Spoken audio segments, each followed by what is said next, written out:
साफी साहब, दो इस वक्त रास्ते थे तहरीक इंसाफ के पास, या तो मुज़ाकरात की टेबल पे बैठ जाएं या फिर एहतजाज करें। उन्होंने एहतजाज को चुना है। क्या समझते हैं दुरुस्त चॉइस है? मेरे ख्याल में मुज़ाकरात का ऑप्शन उनको अभी अवेलेबल नहीं है, क्योंकि वो मुज़ाकरात हुकूमत से करना नहीं चाहते। वो कहते हैं ये कठपुतली हुकूमत है और हमारा मसला इस हुकूमत के हल करने की बस की बात नहीं है। और वो इस्टेब्लिशमेंट से बराह रास्त बात करना चाहते हैं और इस्टेब्लिशमेंट उनसे बात नहीं करना चाहती।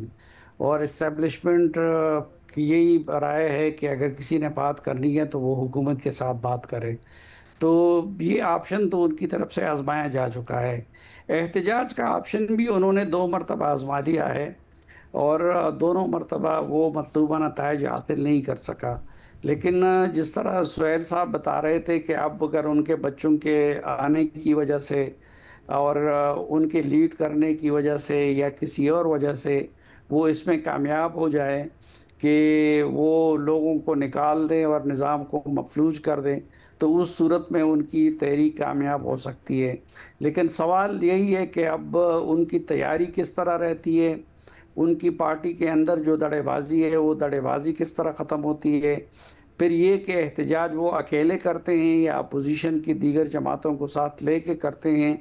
तो अगर तो अपोजिशन की दीगर जमातों को साथ लेने और पार्टी इख्तलाफात ख़त्म करने में कामयाब हो गई पीटीआई और फिर उनके बेटों का आंसर भी उसमें शामिल हो गया, तो शायद फिर हुकूमत के लिए परेशानी का बायस बन जाए। अच्छा सर, आप कह रहे हैं मुज़ाकरात की ऑप्शन मौजूद नहीं थी, लेकिन पाकिस्तान तहरीक इंसाफ को हमने सुना पिछले दिनों में भी काफ़ी ऑफर्स हुई, उन्होंने नहीं चूज़ किया, तो ये उनकी चॉइस ना हुई ऑप्शन से ज़्यादा? ये तो वही है कि मसलन हम जैसे लोग भी उनसे कहते रहे कि हुकूमत के साथ ही उनको मुज़ाकरात करने चाहिए। और ख़ुद पीटीआई के अंदर भी एक धड़ा ऐसा है जो कि ये सोचता है कि हुकूमत ही के साथ मुज़ाकरात से उनका दरवाज़ा खुलेगा। बेशक इस्टेब्लिशमेंट तक रसाई भी हो, तो इस्टेब्लिशमेंट तक रसाई का रास्ता भी हुकूमत के साथ मुज़ाकरात ही का है। लेकिन ख़ान साहब की अपनी राय ये है कि उनको अगर मुज़ाकरात करने हैं तो वो हुकूमत से नहीं करने हैं, वो बराह रास्त इस्टेब्लिशमेंट से करने हैं। अब उस रोज़ जो पीटीआई के 5 रहनुमाओं ने जेल से जो ख़त लिखा था, तो उसमें भी उससे वाज़ेह था कि वो हुकूमत के साथ मुज़ाकरात चाहते हैं और पार्टी के अंदर कुछ और लोग भी यही राय रखते हैं। लेकिन ख़ान साहब की राय यही है कि मुज़ाकरात अगर होंगे तो इस्टेब्लिशमेंट के साथ होंगे। सर, इनको रिसीव कैसे किया जाएगा? एज इन पहले हमने देखा पाकिस्तान तहरीक इंसाफ जब भी एहतजाज करती है तो रोका भी जाता है ताकत से भी, और वैसे भी कोई अच्छे सेंटिमेंट्स नहीं पाए जाते रियासत के पाकिस्तान तहरीक इंसाफ, और मज़ीद सख्तियाँ होती हैं। क्या आपको लगता है इस बार कोई प्रेशर बना पाएंगे इतने कि कुछ लो की पोजीशन में आ जाएं, या फिर मज़ीद सख्ती हो सकती है? ये तो मैंने आपसे अर्ज़ किया ना कि वक्त बताएगा कि वो अपनी पार्टी की सफ़ों को कितना मुनज़्ज़म करते हैं और दीगर पार्टियों को कितना अपने साथ में लाते हैं। और तो उससे फिर उनका अंदाज़ा होगा कि वो प्रेशर बिल्ड कर सके हैं या नहीं कर सके हैं। हुकूमत तो ज़ाहिरी बात है कि पहले की तरह सख्ती से ही निपटेगी। हुकूमत का तो ये एक मुसल्लमा राय है पीटीआई के बारे में। पहले भी उन्होंने जो 2 एहतजाज किए तो उसमें हुकूमत सख्ती से निपटी थी, और इस मरतबा भी अगर एहतजाज होगा तो हुकूमत सख्ती से ही निपटेगी। ठीक है सर, ये आपने बात की ना कि कौन साथ शामिल हो सकता है, इसके ऊपर सर्कल बैक करते हैं। बट उमर चीमा साहब, आप किस तरह से देख रहे हैं, ये एक सिंबॉलिक एहतजाज के तौर पर किया जा रहा है? खान साहब को 2 साल हो गए हैं कैद हुए हुए, या फिर इसकी जो टाइमिंग्स हैं ये कुछ और बताती हैं? 26वीं आईनी तरमीम को इसके साथ नथी करना, क्या सब बताता है?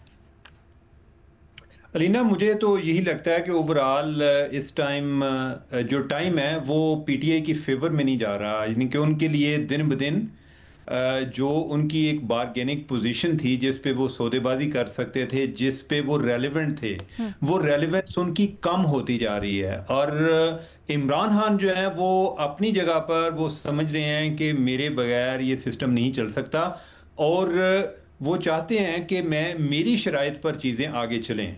और उनकी शराइत ये है कि वो गवर्नमेंट के साथ मुज़ाकरात नहीं करना चाहते। उन्होंने कभी किसी सियासी जमात को या किसी लीडर को अपने लेवल का तसव्वुर ही नहीं किया।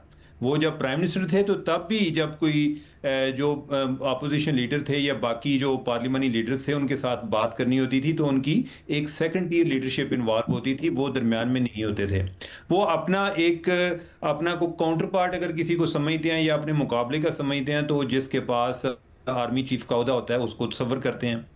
और मेरी अगले दिन कोई उनके करीबी किसी बंदे से बात हो रही थी तो जो ओवरऑल एक अलमिया पाया जाता है पीटीआई में, वो उनको सारी दूसरों की तरफ से की गई ज्यादतियां याद हैं, लेकिन उनका खुद रवैया लोगों के साथ कैसे है, बहुत सारी जो मौसर किस्म की आवाज़ें हैं वो उनकी फेवर में क्यों नहीं आ रही, वो इस चीज़ के बारे में कोई कतई उनको एहसास नहीं है।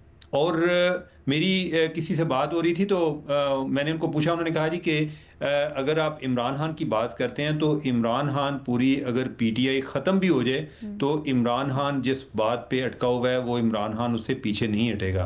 बेसिकली जो उनका एक स्टेटस एक सेलिब्रिटी का है वो उन पर ज़्यादा उसको तरजीह देते हैं एक सियासतदान की निस्बत, या जो हम बातें करते हैं कि जब आप कोई एक टैक्टिकल कॉम्प्रोमाइज़ करते हैं और उसके नतीजे में आके एक आपको एक बड़ी विक्ट्री भी मिल सकती है। इमरान खान जो है वो चीज़ों को उस अंदाज में नहीं चला सकते।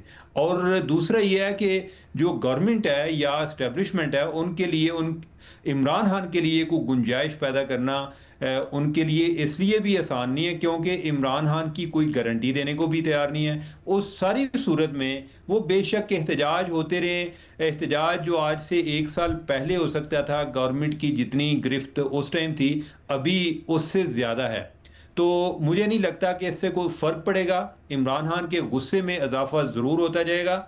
और ये जो हम जिस तरह बात कर रहे थे कि जिस तरह 5-6 लीडर्स ने उनको लेटर लिखा था, बेसिकली ये एक पार्टी के अंदर से भी प्रेशर था, यानी कि लोग फील करते थे कि हमें कोई आगे वी शुड मूव ऑन, कि हम किसी तरह हम एक जमूद का शिकार हो गए हैं, तातुल का शिकार हो गए हैं। और अवाम भी अगर जब उनको एक सर्टन लेवल तक कोई दूसरी साइड से कोई पजीर आई या उनके मसाइल एड्रेस होना शुरू हो जाए तो फिर वो भी इस आदी हो जाते हैं, यानी कि वो ज़रूरी नहीं कि इमरान खान की जिद के साथ चिमटे रहें।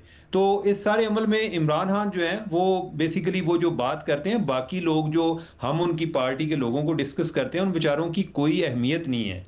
वो तो उनकी आवाज़ भी उसी सूरत मौसर होती है कि अगर वो इमरान खान की हाँ में हाँ मिलाए, अगर वो नहीं मिलाते तो उनकी कोई वैल्यू नहीं है, कोई एक मुतबादल राय की उधर कोई अहमियत नहीं है। ओवरऑल एक ग्रुप थिंकिंग को इनकरेज किया जाता है जिसका मूवर, जिसका इनिशिएटर इमरान खान है। ठीक है जी, तो इट्स सेटल्ड। अभी तक के हालात वाक़यात हमारे तज्ज़ियाकार ये समझते हैं कि एहतजाज की ऑप्शन के अलावा इस वक्त शायद पाकिस्तान तहरीक इंसाफ के पास ज़्यादा बेहतर ऑप्शन नहीं थी। बहरहाल ये ज़रूर कहते हैं कि मुज़ाकरात फ़ाइनल हल हैं। शायद अब देखना ये है कि जो एहतजाज है इसके बाद क्या इतना प्रेशर बिल्डअप होता है कि उसकी लिए भी कोई राह निकले।